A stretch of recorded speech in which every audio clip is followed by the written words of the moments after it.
हिंदू धर्म में भगवान विष्णु को त्रिदेवों में स्थान प्राप्त है। गुरुवार के दिन इनकी पूजा का बहुत विशेष महत्व है। ऐसा कहते हैं कि जो भक्त सच्चे हृदय से भगवान विष्णु जी की पूजा करता है तो उसके सभी कष्ट दूर होते हैं और पापों का नाश भी होता है। विवाह ना होना, आर्थिक समस्या का होना और मानसिक शांति जैसी समस्याएं हैं तो ऐसे में गुरुवार के दिन कुछ आसान से उपाय करें जिनसे आपकी मनोकामनाएं पूर्ण जरूर होगी। हिंदू धार्मिक ग्रंथों की मान्यताओं के अनुसार धरती पर बढ़ते पापों को खत्म करने के लिए भगवान खुद संसार में अवतार के रूप में प्रकट होते हैं। पर बहुत से लोग नहीं जानते हैं कि भगवान विष्णु की उत्पत्ति कैसे हुई। कोई कथा कहती है कि प्रभु का ना तो कोई आदि है और ना ही अंत। वो समय के पहले से उपस्थित थे और समय के बाद भी रहेंगे। पर इसी के साथ कई पुराणों और कथाओं में प्रभु के जन्म और उत्पत्ति को लेकर कई कथाएं पढ़ने को मिलती हैं। और आज इस वीडियो में हम भगवान विष्णु के जन्म से जुड़ी कुछ इन्हीं कथाओं के बारे में बात करेंगे, तो इसको अंत तक जरूर देखें।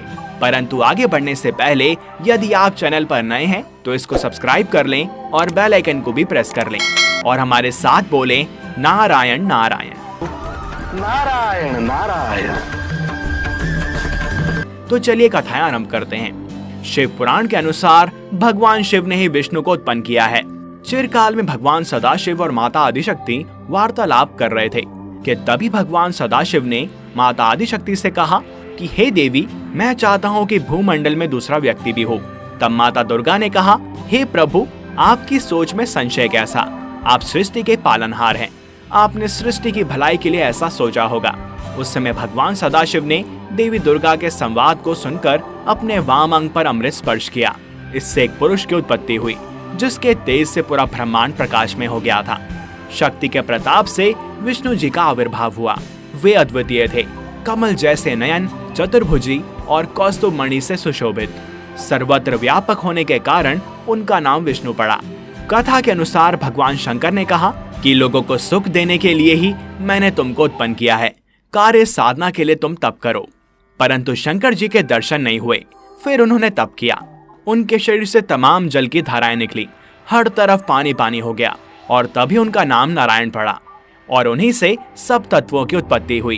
कथा अनुसार सबसे पहले प्रकृति की उत्पत्ति हुई, फिर तीन गुणाएं जो कि हैं सत, रज और तम। उसके बाद शब्द, स्पर्श, रूप, रस और गंध की उत्पत्ति हुई और फिर पंचभूत की उत्पत्ति हुई।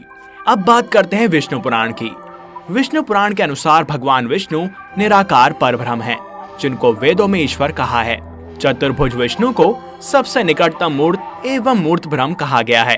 भगवान विष्णु को सर्वाधिक भागवत एवं विष्णु पुराण में वर्णन है और सभी पुराणों में भागवत पुराण को सर्वाधिक मान्य माना गया है, जिसके कारण भगवान विष्णु का महत्व अन्य त्रिदेवों की तुलना में अधिक हो जाता है।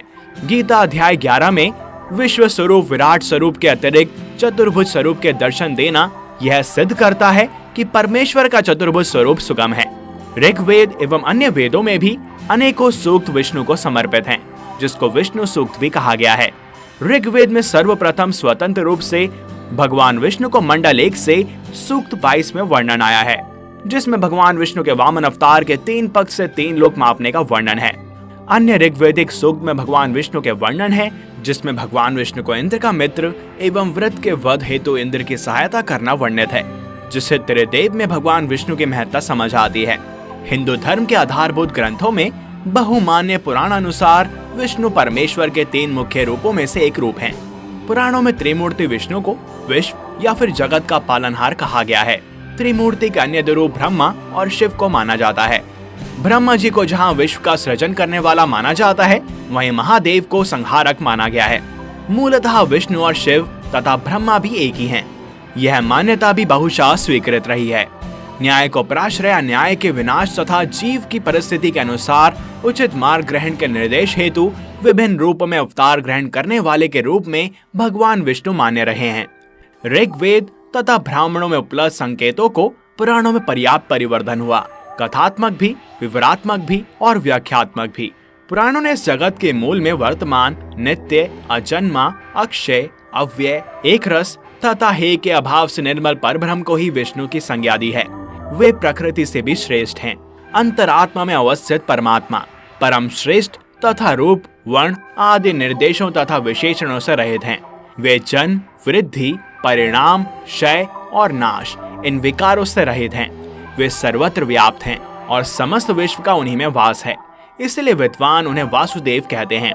जिस समय दिन रात, आकाश, पृथ्वी, अंधकार, प्रकाश तथा इनके अतिरिक्त कुछ भी नहीं था, उस समय एकमात्र वही प्रधान पुरुष परम ब्रह्म विद्यमान थे, जो कि इन इंद्रियों और बुद्धि के विषय नहीं हैं।